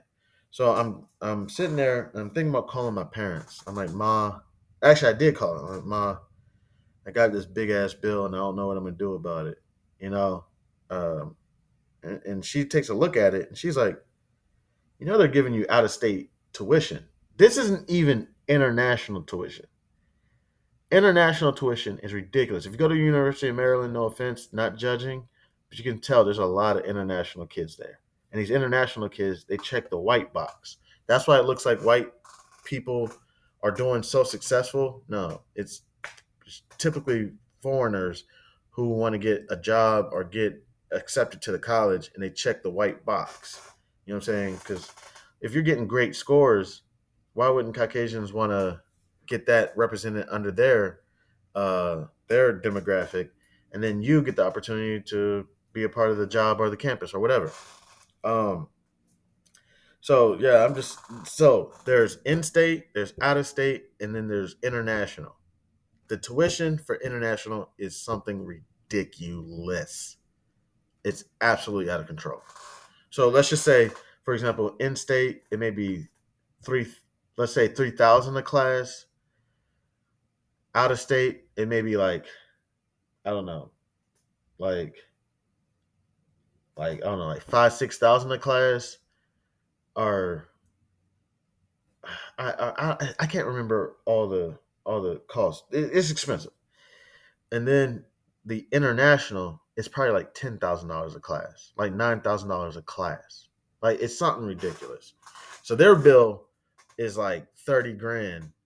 Out of state is probably like 15. In state is like 7. You know what I'm saying? It's ridiculous. Um, so then my mom noticed that it's like, yo, they're charging us out of state, and I'm like, Mom, I don't know what to do. Like, I told him that I've been living in Maryland like 6, 7 years now. I went to high school in Maryland. You know what I'm saying? Uh, I was telling him all this, and she's like, she's not having it. She's like, this is that dumbass racist bullshit that they're trying to put on you, and I'm going up there.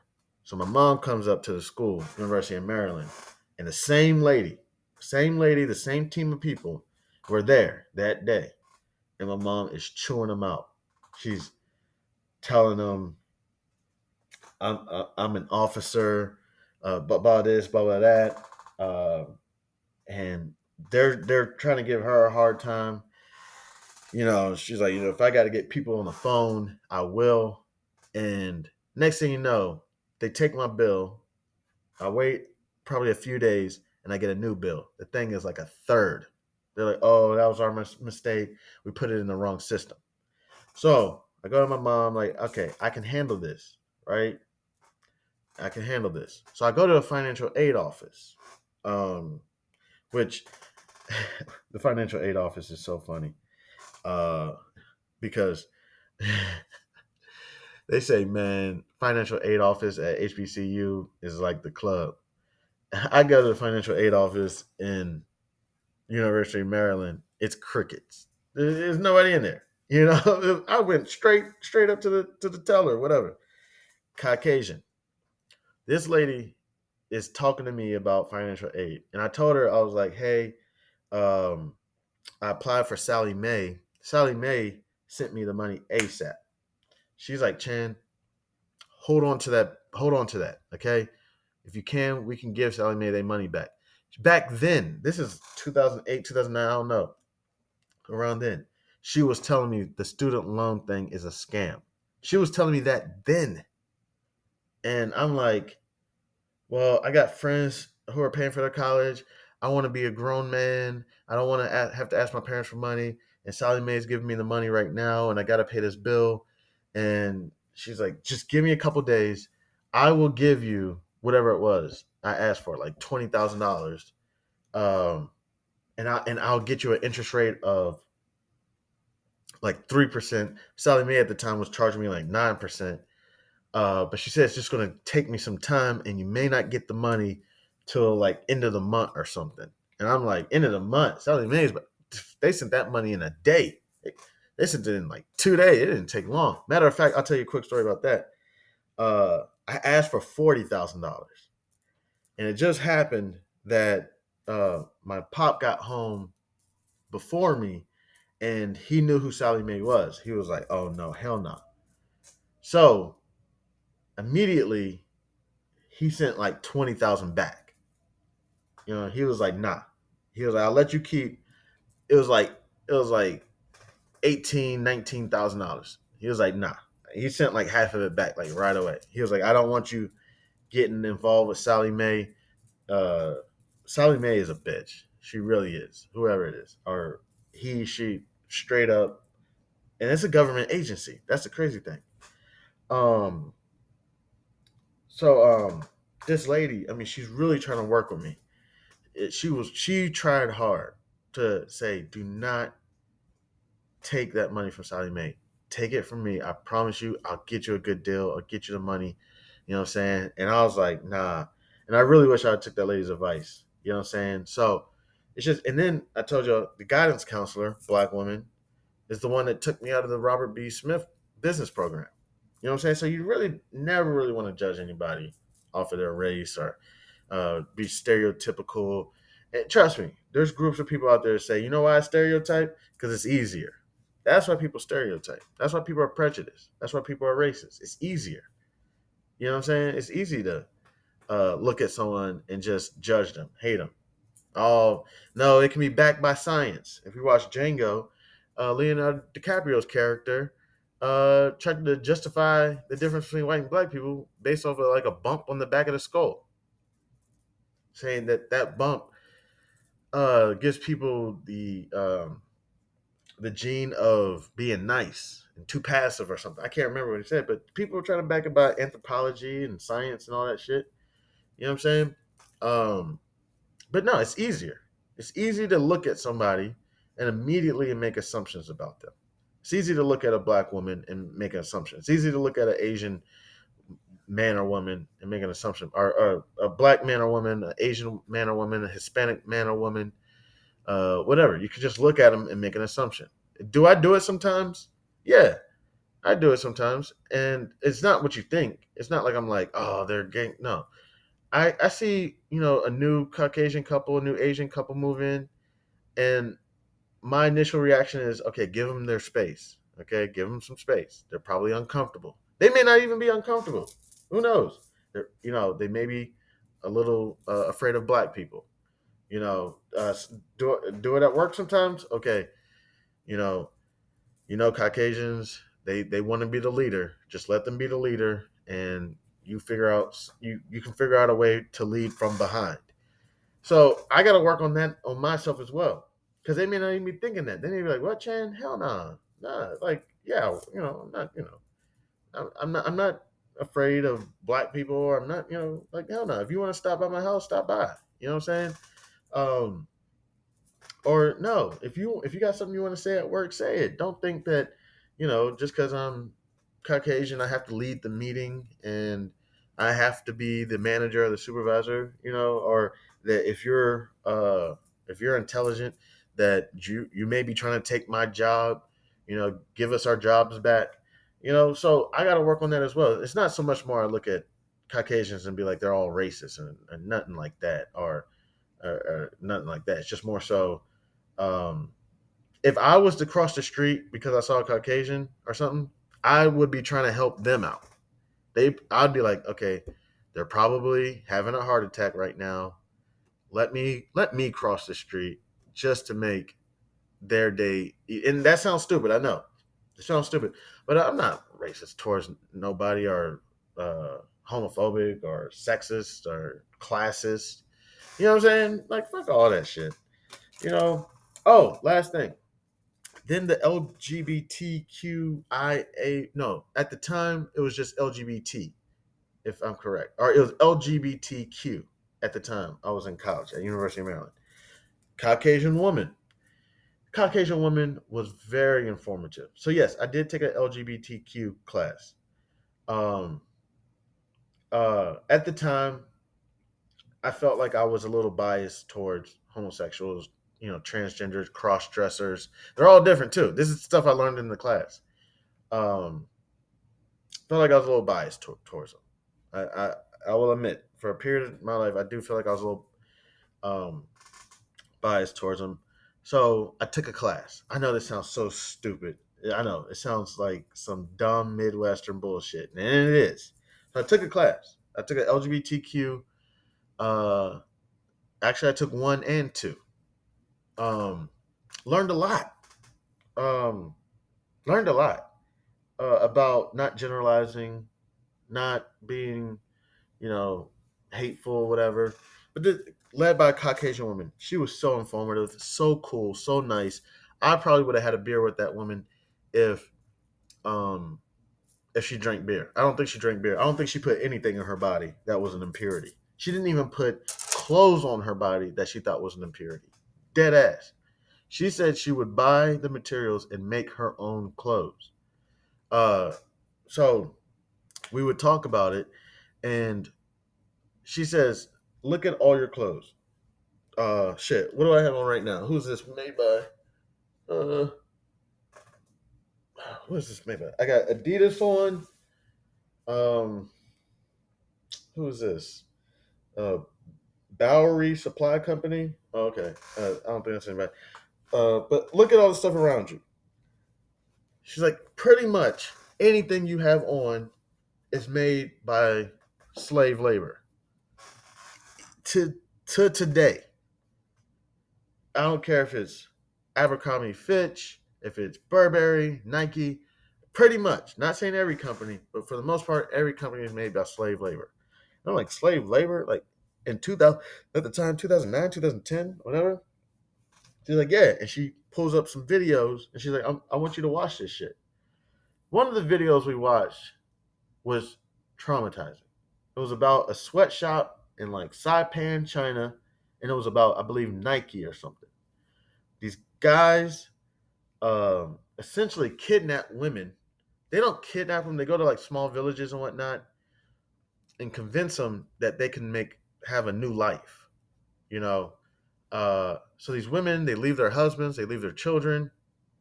They say, "I'm going to go work for Nike in Saipan, China, or some jungle that nobody knows about."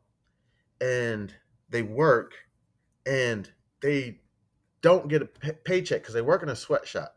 So anytime in a sweatshop is basically it's a place where, here, let me see real quick so you can. It's a place where there's a leader in the front. You know, what's a movie? The Les Miserables. Uh, the one with, I think her name is Anne Hathaway and Hugh Jackman. Um, she worked, but her sweatshop was a little different. It looked like it had AC, but that's what it is. It's just a sweatshop. They're sewing. They're turning on all these machines. They don't have any fans going. They don't have no AC. Nothing. It's in the middle of the jungle. But this is the thing about the sweatshop is they have rooms that these women go live in. So, um, here, let me see. What is a sweatshop?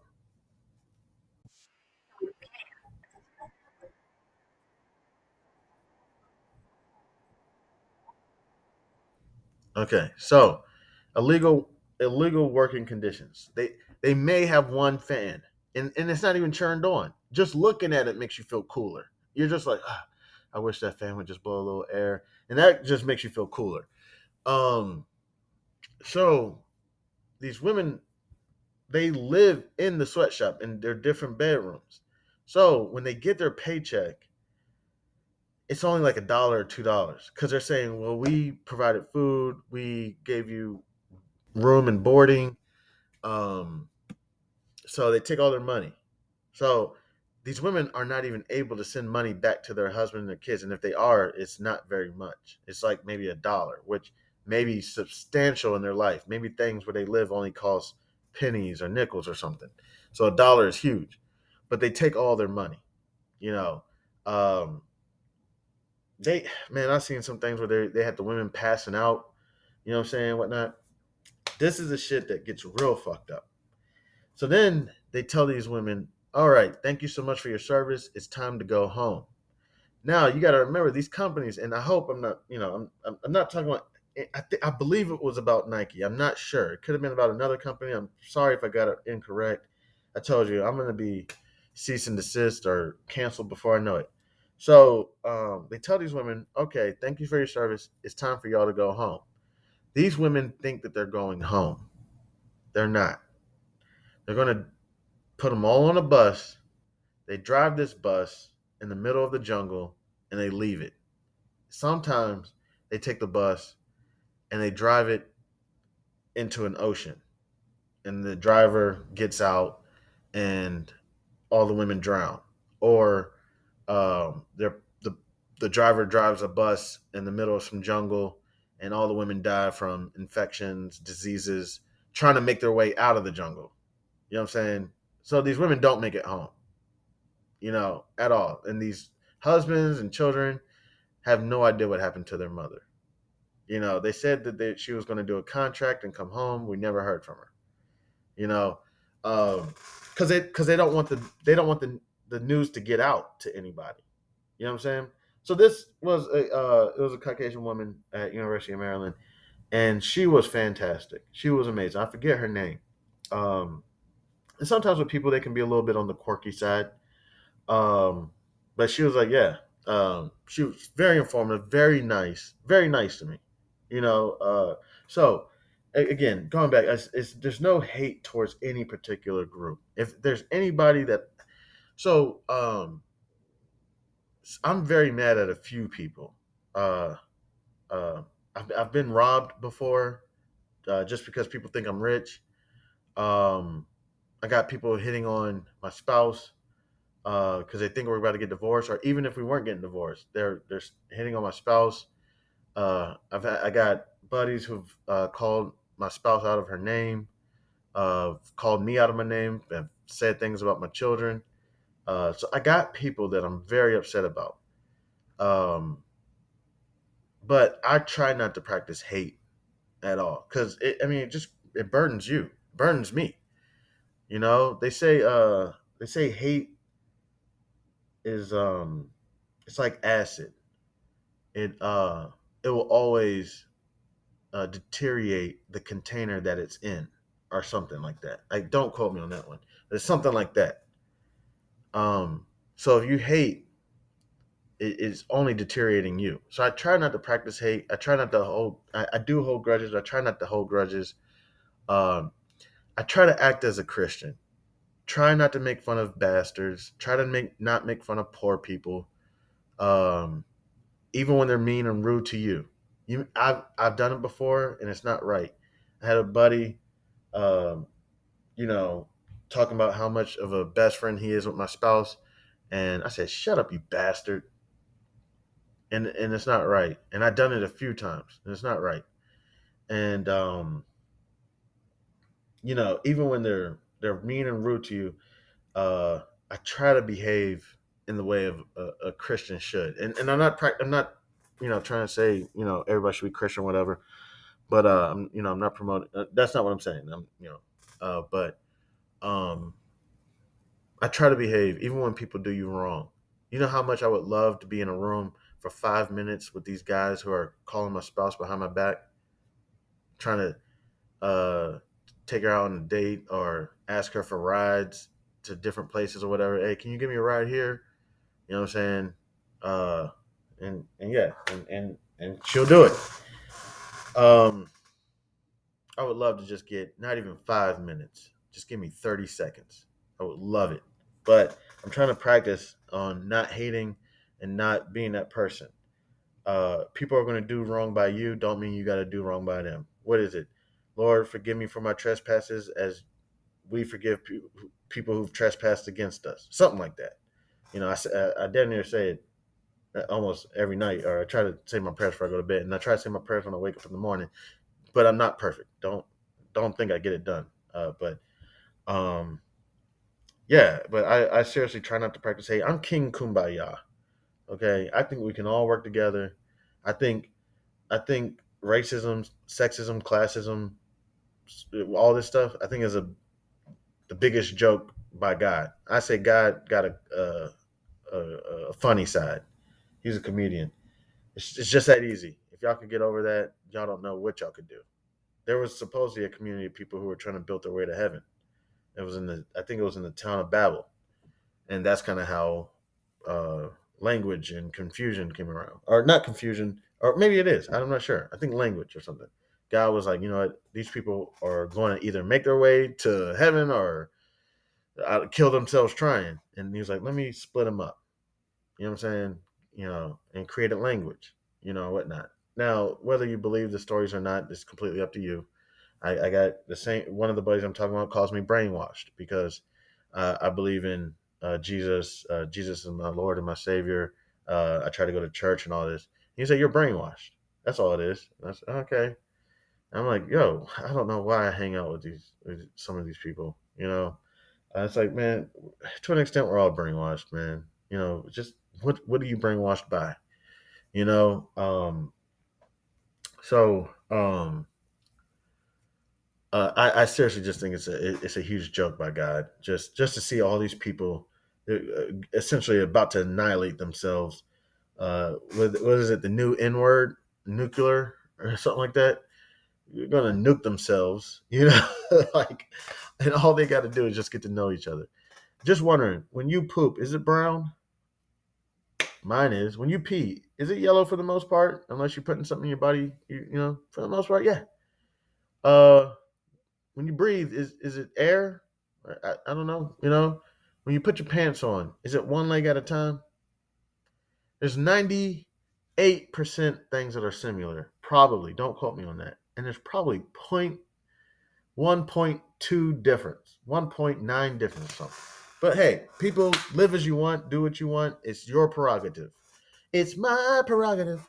All right. Thank you so much again to anybody and everybody who decided to stop by and kick it with your mans. I appreciate it. I'm Chan Man. This House of Barf.